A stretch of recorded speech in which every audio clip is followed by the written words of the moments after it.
എല്ലാവർക്കും നമസ്കാരം. ഇപ്പം നമ്മുടെ നാട്ടിൽ കൂടുതൽ എല്ലാവരും ഫോൺ ഉപയോഗിക്കുന്ന കൂട്ടത്തിലാണ്. ഭക്തിപരമായ കാര്യങ്ങൾ കൂടുതലും നോക്കുന്ന ആൾക്കാരും അതുപോലെ തന്നെ നമ്മൾ ക്ഷേത്രത്തിൽ പോകുന്നവരും മതപരമായ എല്ലാ കാര്യങ്ങൾക്കും മുൻപിൽ നിൽക്കുന്നവരാവും. പക്ഷേ ഇതൊന്നുമല്ല ഞാൻ പറയാൻ പോകുന്നത്. നിങ്ങളെ ഭക്തിപരമായ കാര്യങ്ങൾ, നിങ്ങളൊരു ഭക്തനോ ഒരു ഭക്തയോ ആവാം, നിങ്ങളൊരു കാര്യം ശ്രദ്ധിച്ചാൽ മതി.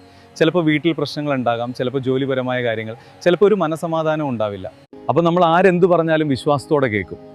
അവർ പറയുന്നത് പോലെ വഴിപാടായാലും അതുപോലെ ഒരുപാട് കാര്യങ്ങൾ നിങ്ങൾ ചെയ്തിട്ടുണ്ടാകാം.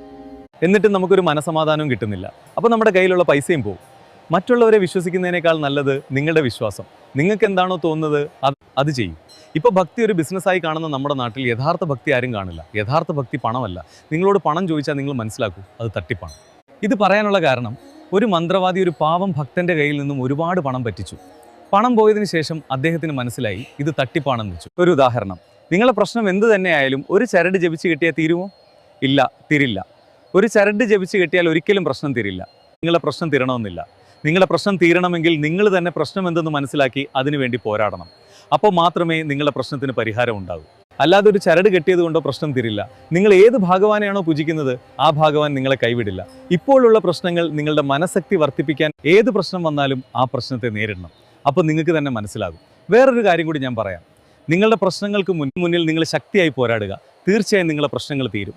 നിങ്ങളെ നേർവഴിക്ക് നടത്തുന്ന ആൾക്കാരെക്കാൾ നിങ്ങൾക്ക് തെറ്റായ രീതിയിൽ പറഞ്ഞ് നിങ്ങളെ തെറ്റിദ്ധരിപ്പിക്കുന്ന ആൾക്കാർ അവരാവും കൂടുതൽ. കാരണം ഇതാണ്, നിങ്ങൾ മനസ്സിലാക്കൂ. നിങ്ങളൊരു ബിസിനസ് തുടങ്ങുകയോ അതല്ല തുടങ്ങാൻ പോവുകയോ അതുമല്ല ഒരു വീടോ ഇല്ലെങ്കിൽ പുതിയൊരു ജോലി ഏതുമാകട്ടെ, നിങ്ങൾ ആദ്യം പറയുന്നത് ആരോടായിരിക്കും? ആദ്യം വീട്ടിൽ പറയും, അടുത്തത് നിങ്ങളെ ബന്ധുവിനോട് ഇല്ലെങ്കിൽ സുഹൃത്തിനോട്. എന്തായാലും വീട്ടുകാർ ഓക്കെ പറയും. പിന്നെ ബന്ധുവിനോട് നിങ്ങളെ കാര്യം പറയുമ്പോൾ അവർ ചിലപ്പോൾ നിങ്ങളെ അതിൽ നിന്ന് മാറ്റാൻ ശ്രമിക്കും. കാരണം വേറെയൊന്നുമല്ല, നിങ്ങൾ അവരെക്കാൾ മുന്നിലാകുമെന്ന പേടി അവർക്കുള്ളത് കൊണ്ടാണ്. നിങ്ങൾ അവരുടെ വാക്ക് കേട്ടാൽ നിങ്ങൾ ഒരിക്കലും മുന്നോട്ട് പോകില്ല. നിങ്ങളുടെ സ്വപ്നം നിങ്ങൾക്കുള്ളതാണ്. നിങ്ങളുടെ സ്വപ്നം തകർക്കാൻ ശ്രമിക്കുന്നവരുടെ മുന്നിൽ നിങ്ങൾ തലയുയർത്തി നിൽക്കൂ, ഗുരുവായൂർ കേശവനെ പോലെ. നിങ്ങൾ വിജയിച്ചാൽ അവർ നിങ്ങളുടെ കൂടെ ഉണ്ടാകും.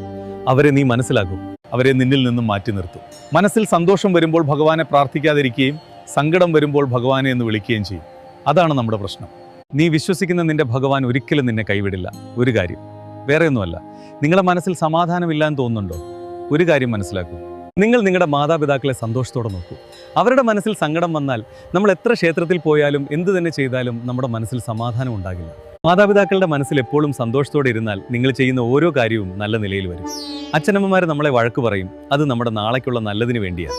നിങ്ങൾ വീട്ടിൽ നിന്നും പുറത്തു പോകുമ്പോൾ നിങ്ങളുടെ അമ്മയോടോ ഇല്ലെങ്കിൽ അച്ഛനോടോ ഞാൻ ഇന്നൊരു കാര്യത്തിന് പോവുകയാണ് എന്ന് പറയൂ. അവരുടെ മനസ്സിൽ സന്തോഷം കാണാം. നിങ്ങൾ പോകുന്ന കാര്യം 100% വിജയകരമായിരിക്കും. അപ്പോഴാ നിങ്ങളുടെ പ്രാർത്ഥന ഭഗവാൻ കേൾക്കുള്ളൂ. ഓം നമഃ ശിവായ. നിങ്ങൾക്ക് ഈ വീഡിയോ ഇഷ്ടപ്പെട്ടാൽ ഒരു ലൈക്ക്, ഒരു കമൻറ്റ്. അപ്പോൾ എല്ലാം പറഞ്ഞതുപോലെ